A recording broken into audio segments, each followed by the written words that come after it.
Je nous propose donc de prendre cette analyse de la guérison du paralytique et surtout lorsque Jésus dit « Va, lève-toi, tes péchés te sont pardonnés ». Si on veut la guérison, par quoi devons-nous commencer? C'est la bonne semence avec le Père Jean Chrysostome est là tout de suite.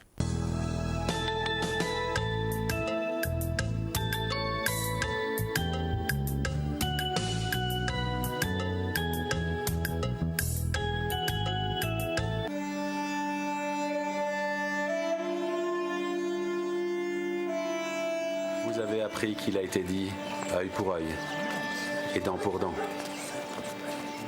Mais moi, je vous dis de ne pas résister aux méchants.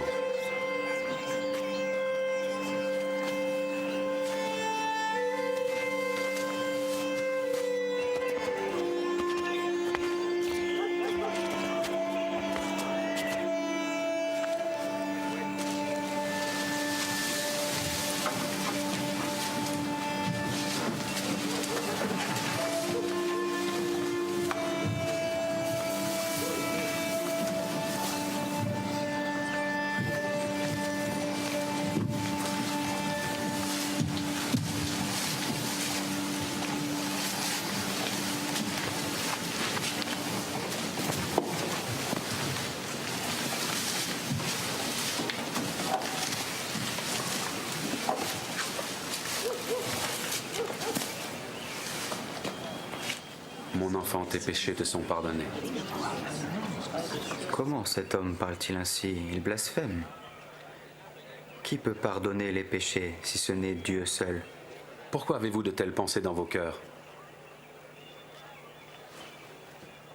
Lequel est le plus aisé de dire au paralytique « Tes péchés sont pardonnés » ou de dire « Lève-toi, prends ton lit et marche ».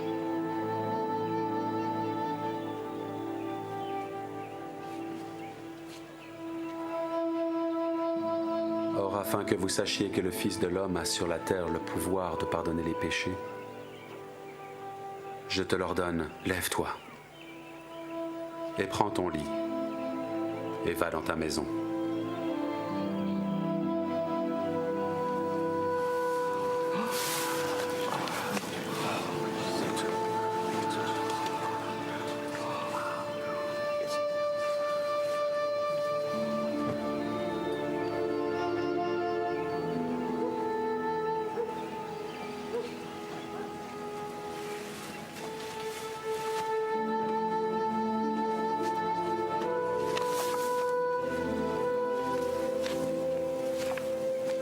Jésus prêche et la maison est pleine à craquer. Il n'y a même pas d'issue. Mais 4 personnes portent un malade, paralysé, qui veulent l'amener à Jésus. Ils vont ouvrir la toiture et atteindre Jésus. Jésus dit d'abord, Jésus voyant la foi des 4, c'est à cause de la foi des 4 qu'il va dire tes péchés te sont pardonnés. Maintenant, lève-toi, prends ton brancard et marche.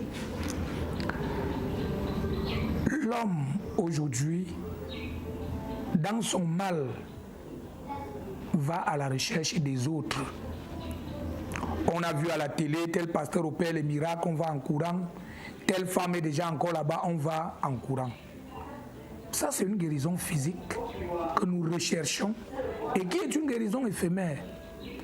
Jésus opérait des miracles pour amener les hommes à la foi et surtout au salut, que leurs âmes soient sauvées. Parce que le corps-ci, selon les scientifiques, n'est que le 1/3 de l'homme.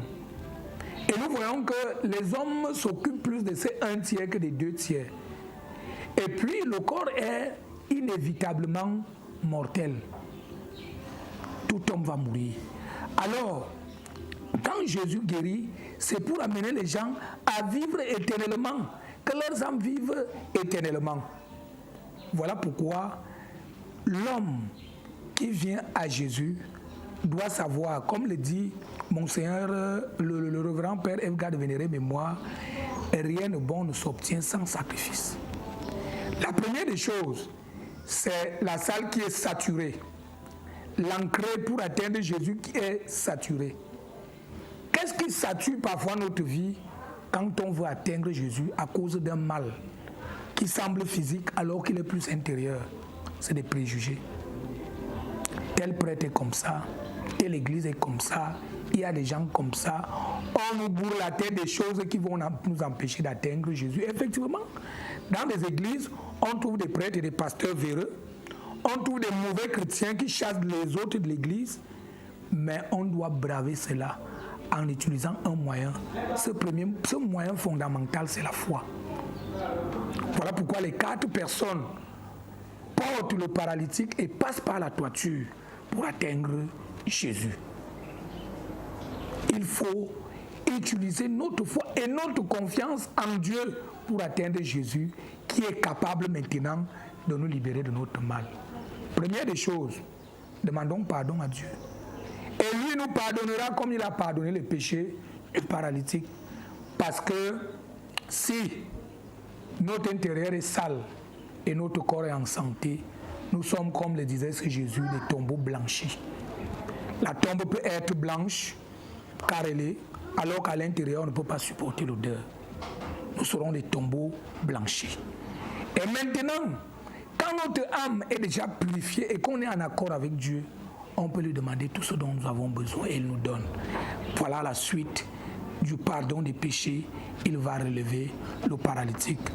L'homme aujourd'hui doit éviter de rester dans des choses ostentatoires, des choses qu'on voit, qu'on montre. Parce que parfois, tenons-nous tranquilles, même le diable peut opérer ces miracles apparents. Dieu, Jésus n'a jamais dit ta foi t'a guéri. Parcourez les évangiles. Vous allez voir que partout il opérait un miracle, il disait ta foi t'a sauvé. Alors, la guérison est éphémère et le salut est éternel. C'est de ça que ce texte veut nous dire. Il faut passer par la guérison de notre âme pour que notre corps aussi soit guéri. Déjà qu'il peut guérir aujourd'hui, mais ce qui est sûr, c'est que inévitablement, il va mourir. La leçon apparente de ce texte, c'est justement que ceux qui ont déjà la foi doivent soutenir les autres à atteindre le même degré qu'ils ont. Et que par notre foi, nous devons aider les autres à connaître Jésus. Par même nos moyens matériels, nous devons aider les autres à retrouver l'équilibre. Parce que c'est ça, Saint Jacques dit, une foi sans les œuvres est une foi morte. Ça, c'est la première des choses. Mais la lecture théologique de ce texte est que dans nos difficultés, nous devons nous laisser soutenir par l'Évangile.